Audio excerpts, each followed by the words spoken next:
ప్రముఖ YouTuber Bigg Boss fame Shanmukh ఇంట్లో గంజాయి దొరికిందని, అతని బ్రదర్ మీద కూడా కేసు బుక్ అయిందని, అతని రిమాండ్కి తరలించబోతున్నారని, షణ్ముఖ్ను కూడా విచారణ కోసం పోలీస్ స్టేషన్కి పిలిచారని ఇలా వినిపిస్తూ ఉన్నాయి. ఇందులో అసలు నిజమేంటి, ఎందుకు షణ్ముఖ్ ఇంట్లో గంజాయి దొరికింది, ఎలా దొరికింది, ఈ డీటెయిల్స్ అన్నీ కూడా మనకు చెప్పేందుకు ప్రస్తుతం మనతో పాటు ఉన్నారు నార్సింగి ఏసీపీ రమణగౌడ్ గారు. ఒకసారి ఆయన అడిగి మరిన్ని వివరాలు తెలుసుకుందాం. సార్ నమస్తే అండి. నమస్కారం అండి. Sir first of all 1 week అయింది మీరు వచ్చి. కంగ్రాట్స్ నార్సింగ్ లాంటి ఒక మంచి పిఎస్కి వచ్చినందుకు. యా సార్, ఏం జరిగింది ఈ కేసులో, ఎందుకు షణ్ముఖ్ ఇంటికి వెళ్లాల్సి వచ్చింది, ఎలాగ అసలు అక్కడ గంజాయి ఉందని మీకు తెలిసింది? టాప్ మోర్ యూఎస్ బేస్డ్ ఈ లెర్నింగ్ ప్లాట్ఫామ్. మీరు కూడా స్లాట్ బుక్ చేసుకోవాలంటే ఈ నెంబర్కి కాల్ చేయండి. నార్సింగి పిఎస్కు సంబంధించిన అంటే ఎస్హెచ్ఓ గారి దగ్గర ఒక అమ్మాయి వచ్చి వైజాగ్లో ఉండేవాళ్ళు. ఒక సంపత్ అనేటటువంటి అబ్బాయితోటి తను ప్రేమలో ఉన్నానని, వాళ్ళిద్దరూ క్లాస్మేట్స్, ఒక 4-5 ఏళ్ళ నుంచి ప్రేమించుకుంటున్నాము, పెళ్లి చేసుకుంటానని చెప్పి నన్ను నమ్మించి మోసం చేసి నన్ను సెక్సువల్గా వాడుకొని తర్వాత వదిలేసి ఇంకొక అమ్మాయిని పెళ్లి చేసుకున్నాడని నాకు నిన్ననే తెలిసింది అని చెప్పేసి దాంతో నేను వైజాగ్ నుంచి ఇక్కడికి వచ్చి కంప్లైంట్ ఇస్తున్నాను, అది యాక్షన్ తీసుకోండి. అటు వ్యక్తి ఈ ప్రిస్టేజ్ హైట్స్లో వాళ్ళ ఈ యూట్యూబరు పేరెంట్ షణ్ముఖ్ అని అంటారు కదా, షణ్ముఖ్ వాళ్ళ ఇంట్లో కలిసి ఉంటారు, వాళ్ళు అక్కడే ఉంటున్నారు అని చెప్తే ఈ కేసు ఇన్వెస్టిగేషన్లో పార్ట్ ఆఫ్ దట్ భాగంగా మా పోలీస్ ఆఫీసర్స్ అక్కడికి వెళ్ళడం జరిగింది. అక్కడ ఈ సంపత్ వినయ్ అండ్ ఇద్దరు షణ్ముఖ్ వీళ్ళు ఉన్నారు. అది అక్కడ విచారణ సందర్భంగా కాస్త అనుమానం వచ్చి అక్కడ చూస్తే అక్కడ గాంజా కూడా దొరికింది అని అన్నది నాకు ఇన్ఫర్మేషన్ చెప్పారు. అది ఫ్యాక్టే some smaller quantity of ganja అక్కడ దొరికిందని చెప్పారు. ఇద్దరిని ఇన్వెస్టిగేషన్ జరుగుతుంది, వాళ్ళు అక్కడే ఉన్నారు. ఇన్వెస్టిగేషన్ పార్ట్లో ఎవరి పార్ట్ ఎంత, ఏముంది, ఎవరికి ఇన్వాల్వ్మెంట్ ఏంటి అని ఉన్నది తెలిసిన తర్వాత చట్టపరమైనటువంటి చర్యలు తీసుకోవడం జరుగుతుంది. ఇప్పుడు గంజాయి అనేది ఎంత క్వాంటిటీ పెట్టడానికి ఉంటుంది, దేనికి ఎలా ఉంటుంది?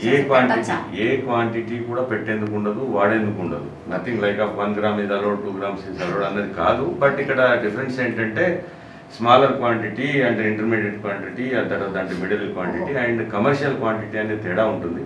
కమర్షియల్ క్వాంటిటీ అఫెన్సెస్ వేరే ఉంటాయి సెక్షన్స్. స్మాలర్ క్వాంటిటీ అంటే consumable items quantity, consumable items ఉన్నదానికి లెసర్ ఉన్న సెక్షన్స్ ఉంటాయి. అంతే తప్ప ఇంత క్వాంటిటీ పెట్టాలనేది ఎక్కడ ఉండదు. ఏ క్వాంటిటీ ఉన్నా నేరం. కాకపోతే ఆ గ్రీవెన్స్ లో తరుగుదల అంటే తగ్గుతుంది తప్ప, కానీ ఏ క్వాంటిటీ ఉన్నా అఫెన్స్. అసలు గంజాయి రెగ్యులర్ గా చూస్తున్నాం సార్ మనం హైదరాబాద్ లో, అన్ని చోట్ల చూస్తున్నాం అనుకోండి. హైదరాబాద్ కూడా బాగా పెరిగిపోయింది గంజాయి. మీరు కూడా గతంలో చూస్తుంటారు, చాలా కేసెస్ చూస్తున్నాం. యూత్ అంతా కూడా గంజాయికి అలవాటు పడిపోయేటువంటి పరిస్థితులు. దీని నుంచి ఎట్లా సార్ అసలు, అంటే శిక్షలు కఠినంగా లేకపోవడమా, లేకపోతే వాటిని ఇంట్లో స్టోర్ చేయడం కూడా అంత ధైర్యంగా ఎట్లా చేస్తున్నారు అసలు? లేదండి, ఎన్డీపీఎస్ యాక్ట్ లో శిక్షలు చాలా కఠినంగా ఉంటాయి. ఎన్డీపీఎస్ యాక్ట్ లో అన్నిటికంటే కఠినంగానే శిక్షలు ఉంటాయి. కానీ బహుశా ఈ మధ్య ఈ ఇంటర్ బార్డర్స్ కొంత అక్కడ ఎక్కువ సాగు జరుగుతూ ఉంటుంది. మెయిన్గా మనకు వచ్చే సప్లై అంతా ఎక్కువగా వచ్చేది మాత్రం ఒడిశా ఆ బార్డర్ నుంచి, ఆంధ్ర ఒడిశా బార్డర్ల నుంచి వస్తుంటుంది.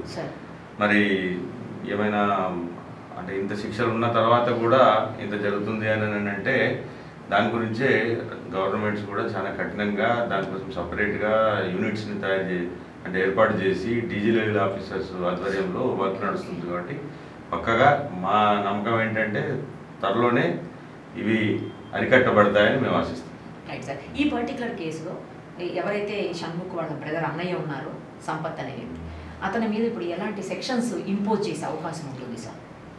జనరల్గా మోసం చేశారు 417, 420 వస్తుంది. అంటే సెక్సువల్గా వాడుకున్నారు కాబట్టి ఆ 376 కూడా వాళ్ళు అబ్యూజ్ ఉంది అని చెప్పి, ఫోర్స్ఫుల్ ఉంది అని చెప్పి చెప్తున్నారు కాబట్టి అలాంటి 376 వస్తుంది. అవన్నీ కూడా అబౌట్ 10 years ఇంప్రిజన్మెంట్ కేసెస్ కాబట్టి ఆ శిక్షలు కూడా కఠినంగానే ఉంటాయి. దీంట్లో కూడా వస్తుంది సార్ గాంజాకి సంబంధించింది కూడా కన్జ్యూమబుల్ ఐటమ్ కాబట్టి శిక్షలు ఇవి పెద్ద శిక్షలు ఉంటాయి. కన్జ్యూమబుల్ ఐటమ్ అంటే ఇది కూడా ఇంప్రిజన్మెంట్ కేసెస్ కాబట్టి ఇందులో కూడా శిక్ష ఉంటుంది. ఇప్పుడు ఇందులో గంజాయి విషయంలో ఇతని ఇన్వాల్వ్మెంట్ ఏమన్నా ఉన్నట్టు అది మేము ఇంకా ఇన్వెస్టిగేషన్ పార్ట్లో ఉంది. ఒకవేళ ఇన్వాల్వ్మెంట్ ఉంటే ఇద్దరిది కూడా అందులో ఫిక్స్ అవుతారు. మోరోవర్ సంపత్ అయితే already case was registered against him. If at all that of the NDPS is coming against the Shenmukh, will registered case against Shanmukh also. Okay, ఎప్పుడు రిమాండ్ చేయబోతున్నారు సార్? లేదండి, ఇంకా ఇన్వెస్టిగేషన్ ఉంది, ఇంకా ఫీల్డ్లో ఉన్నారు మా వాళ్ళు, ఇంకా ఫీల్డ్లో ఉన్నారు, నడుస్తూ ఉంది. ఫీల్డ్లో నుంచి వచ్చిన తర్వాత ప్రాసెస్ ఉంటుంది. మేము కంపల్సరీ అరెస్ట్ చేసిన తర్వాత 24 hours లోపల కోర్టులో ప్రొడ్యూస్ చేయాల్సి ఉంటుంది. 7 yearsకి తక్కువ ఇంప్రిజన్మెంట్ ఉన్న కేసు అయితే మేము 41 ఇవ్వాల్సిన ఉంటుంది కాబట్టి 41A నోటీస్ ఇచ్చి దాని గురించి మరి వెలాసిటీ ఏంటి అనేది ఇంకా ఇన్వెస్టిగేషన్లో ఉంది. అది ఎంత ఇంప్రిజన్మెంట్ అనే దాన్ని బట్టి డిసిషన్ తీసుకుంటాం.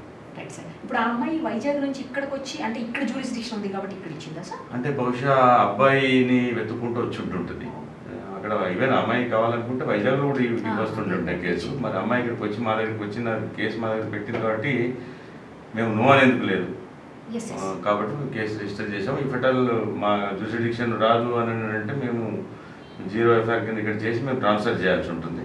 కానీ మోస్ట్లీ ఇక్కడ కూడా ఉన్నారు అని అన్నట్టుగా చెప్తున్నారు. వాళ్ళ రెసిడెన్స్ కూడా ఇక్కడే ఉంది కాబట్టి ఉంటే కంటిన్యూ చేస్తాం. ఇప్పుడు మన జ్యూరిస్డిక్షన్ ఉంది కదా వాళ్ళ ఇల్లు అక్యూడ్ హౌస్ మన జ్యూరిస్డిక్షన్ ఉంది.